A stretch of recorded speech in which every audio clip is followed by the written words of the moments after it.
$300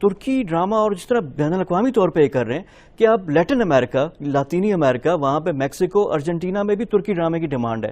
یہ راتوں رات تو نہیں ہوا ہوگا. دیکھیں اچھا کنٹینٹ جب بھی دنیا میں بنتا ہے اس کی ساری دنیا میں ڈیمانڈ ہوتی ہے. ہم اپنی فلم وہاں نہیں چائنا میں ریلیز کر سکیں. بالی ووڈ کر رہا ہے، ہالی ووڈ کر رہا ہے، فرینچ سنیما کر رہا ہے، لیکن ہم نہیں کر سک رہے، حالانکہ ہماری سب سے زیادہ دوستی ہے اور سہولیات بھی مل سکتی ہیں. بالکل.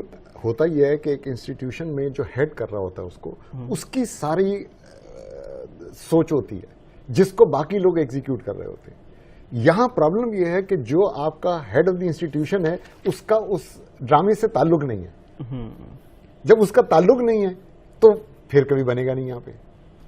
اب آپ اگر ہائر کر کے لوگوں کو رکھ رہے ہیں وہاں پہ اور اس میں وہ لوگ کام کرتے ہیں جو دنیا میں سب فیل ہو گئے اور وہ کچھ اور زندگی میں نہیں کر سکتے، خود ڈرامہ نہیں کر سکتے، وہ ایویلیویشن کر رہے ہیں دوسروں کے ڈرامے کی. فہد یہ ذرا بتائیں کہ جو ڈرامے جو بناتے ہیں ترکی والے وہ اپنی لوکل آڈینس کے لیے بناتے ہیں کہ وہاں سے ریکوری کرنی ہے اپنی مارکیٹ سے، کیونکہ ٹرکی کی مارکیٹ تو محدود ہے، یا اب وہ سوچتے ہی انٹرنیشنل ہیں کہ ہمیں ریکوری انٹرنیشنل کرنی ہے، چین سے کرنی ہے، لیٹن امریکہ سے کرنی ہے، عرب ممالک سے، پاکستان سے، وہاں پہ سوچ ہے کیا، یعنی بزنس ماڈل؟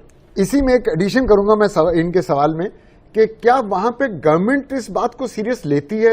دیکھیں جی، یہ لوگ اپنے لوکل مارکیٹ کے لیے بیسکلی بناتے ہیں، کیونکہ دیکھیں ایک زمانے میں آٹومن ایمپائر ایک کافی بڑی اسپیس کو آکوپائی کرتا تھا، تو ان کی جو آذربائیجان میں بھی ان کی مارکیٹ ہے، تو ادھر آذربائیجان میں ٹرکش میں بھی لوگ بات کرتے ہیں، تو جو یہ ریجنل لینگویج ہے تو ریجن میں بہت زیادہ پاپولر ہے. سب سے پہلے سوال میرا وہی ہے کہ یہ جب بناتے ہیں، جب آپ نے کہا نا کہ بجٹ ان کے بہت زیادہ ہوتے ہیں، جتنا ہماری پوری سیریز کا، یعنی اگر 26 لاکھ کے ایپیسوڈ سے کریں تو 2 کروڑ 60 لاکھ کی ہماری جو ایپیسوڈز بن جاتی ہیں، ان کی ایک ایپیسوڈ ایک قسط اتنی ہوتی ہے. یہ نمبرز بہت زیادہ ہیں، تو وہ کیا ریکوری اپنی مارکیٹ سے کرتے ہیں کہ اپنی جو لوکل ان کی آڈینس ہے کہ وہاں سے ہمیں مل جائے گا، یا بین الاقوامی؟ دیکھیں آبویسلی جب آپ کوئی بھی ٹی وی پروڈکشن ہو گیا، فلم ہو گیا، جب آپ اس کی بجٹنگ کر رہے ہوتے ہیں، آپ کنسیڈریشن رکھتے ہیں انٹرنیشنل مارکیٹ کی، لیکن at the end of the day بات یہ ہے کہ ان کی لوکل مارکیٹ کی کنزمپشن اتنی زیادہ ہے اور ادھر جو ویلیو ہے ان کے کانٹینٹ کی اتنی اچھی ہے کہ لوکلی یہ اپنے آپ کو بیسکلی پورا کر لیتے ہیں. گورنمنٹ کی طرف سے بہت زیادہ سبسڈیز ہے، بہت زیادہ طریقے ہیں جو گورنمنٹ آپ بیسکلی لونس کے لیے اپلائی بھی کر سکتے ہیں، آپ ساتھ میں جو ایڈ ہے اس کے لیے بھی اپلائی کر سکتے ہیں. گورنمنٹ آف پاکستان کیا کر سکتی ہے؟ گورنمنٹ آف پاکستان کے پاس اپنے پیسے نہیں ہیں. ہماری ٹریجڈی ہمیشہ یہ رہی ہے کہ پولیٹیکل پارٹیز میں ہمیشہ کچھ لوگ ہوتے ہیں جنہوں پاکستان میں ایک ٹریجڈی یہ ہے کہ 2 آدمی جس نے 2 فلمیں دیکھی ہیں وہ فلم کا ایکسپرٹ ہے، جس نے 2 ڈرامے دیکھے ہیں اس نے وہ ڈرامے کا ایکسپرٹ ہے. میں بنانے کی بھی بات نہیں کر رہا، دیکھنے کی بات کر رہا ہوں. اور ہر پولیٹیکل پارٹی میں ایسے لوگ ہیں، جتنی پاکستان کی پولیٹیکل پارٹیز ہیں. ایون جب ڈکٹیٹرز بھی یہاں آئے تو ان کے ساتھ کوئی کرنل تھا، کوئی میجر تھا جو بہت ایکسپرٹ اپنے آپ کو سمجھتا تھا اور وہ پھر سب کچھ چلا رہے ہوتے تھے. خواجہ صاحب، پاکستانی سینما آپ بھی منسلک، آپ بھی دیکھتے ہیں ساری چیزیں، ایک تو ابھی بند ہوا ہے، یہ کھلے گا کب؟ دیکھیں اگر آپ سب پوچھیں مجھ سے تو مجھے نہیں لگتا کہ اب کھلے گا. جو حالات ہیں وہ بہت سنگین ہیں، کیونکہ یہ سارے جو ابھی وہ ذکر کر رہے تھے پاکستان میں 166 اسکرینز ہیں، وہ 166 تک ہم پچھلے کوئی سالوں میں 12 سالوں میں ہم یہاں پہنچے تھے اور یہ بہت ریپڈ گروتھ ہو رہی تھی. لیکن وہ سب کچھ بیس تھا انڈین فلم کے اوپر، کیونکہ پاکستانی جتنی چاہیں نفرت ہم بتائیں اور آپ ٹیلی ویژن چینل جتنی چاہیں بتائیں کہ ہم انڈیا سے کتنی نفرت کرتے ہیں اور انڈیا ہم سے کتنی کرتا ہے، اینڈ میں ہم فلم ان کی دیکھنا چاہتے ہیں، ہمیں محبت ان کی فلم سے ہے. نہیں لیکن اس کا کوئی حل؟ یہ تو بڑی آپ نے وہ خطرناک بات کر دی کہ سینما ختم ہو جائے گا. یہ تو ٹیمپرری فیز ہے نا. نہیں، سینما بند ہو گیا تو انڈسٹری ختم ہو گئی نا. یعنی سینما کیسے کھلے گا؟ یعنی فلمیں ہی بند ہو جائیں گی. دیکھیں آپ کو چاہیے تھا کہ ان 12 سالوں میں آپ 100 فلمیں اپنی پروڈیوس کرنے لگ جاتے تو انڈین فلم بند ہو سکتی تھی. آپ کی ابھی آپ 22 پچھلے سال آپ نے 22 فلمیں ریلیز کی، تو آپ کی کیسے انڈسٹری چلے گی 22 فلموں میں؟ نہیں ابھی بھی انگلش فلموں کو بھول جائیں، پاکستانی انگریزی فلم نہیں دیکھتے. نیو پلیکس سنیما جہاں انگریزی فلم چلتی ہے، باقی سنیما میں انگریزی فلم نہیں چلتی. اور سال کی 5 6 7 فلمیں ہیں جن کو پاکستانی دیکھنے جائیں گے سنیما میں، ادروائز وہ انگریزی فلم دیکھنے نہیں جائیں گے سنیما میں. نہیں تو پھر ہمارا مستقبل کیا ہے؟ یہاں پہ انڈین فلمیں کھولیں یا گورنمنٹ سبسڈائز کرے. گورنمنٹ سبسڈائز نہیں کرتی، گورنمنٹ سیریس لیتی نہیں ہے. پاکستان میں میں نے کسی گورنمنٹ کو نہیں دیکھا جس نے انٹرٹینمنٹ انڈسٹری کو سیریس لیا. تو گورنمنٹ کو کیا فائدہ ہوگا اگر لے لیں سیریس؟ پیسے بیسیکلی پیسے چاہیے نا، آپ کہہ رہے ہیں پھر وہی فائدہ گورنمنٹ کو سفارش۔ کیا ہوگا؟ سافٹ امیج بنتا کہاں سے؟ آج انڈیا کو کون جانتا ہے دنیا میں؟ کس وجہ سے؟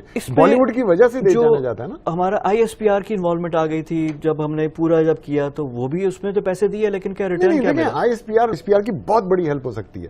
جو ISPR کے پاس جو اسٹوڈیو فیسلٹیز ہیں اور جو ان کے پاس اکوپمنٹ ہے وہ دے رہے ہیں، لیکن وہ ایک پرائز کے اگینسٹ دے رہے ہیں نا، وہ کوئی فری تھوڑی دے رہے ہیں کسی کو۔ سر اب یہ کون سی دیکھیں نا کیسا بزنس ہے کہ اس میں ہر چیز آپ کو فری چاہیے۔ یہی ہے کہ وہ آپ کو بتا رہے ہیں نا کہ وہاں پہ کیسے ہوا ہے کہ سبسڈائز کر رہے ہیں، ورنہ 3.5 کروڑ میں آپ یہاں کہاں سے ایک ایپیسوڈ بنانے چاہیں گے؟ یہاں تو ابھی 14, 15, 16 تک پہنچا تھا، اور اب سارے چینلوں نے مل کے ڈیسائیڈ کیا کہ جی اب ہم 10 سے زیادہ افورڈ نہیں کر سکتے۔ اب آپ 16, 17, 18 لاکھ پہ پہنچ کے واپس آئے ہیں، اور اب آپ کہہ رہے ہیں کہ 10 میں بناؤ۔ دنیا کہاں جا رہی ہے؟ آپ بول رہے ہیں کہ اس کو اور کم کر دو۔ خالد صاحب سارے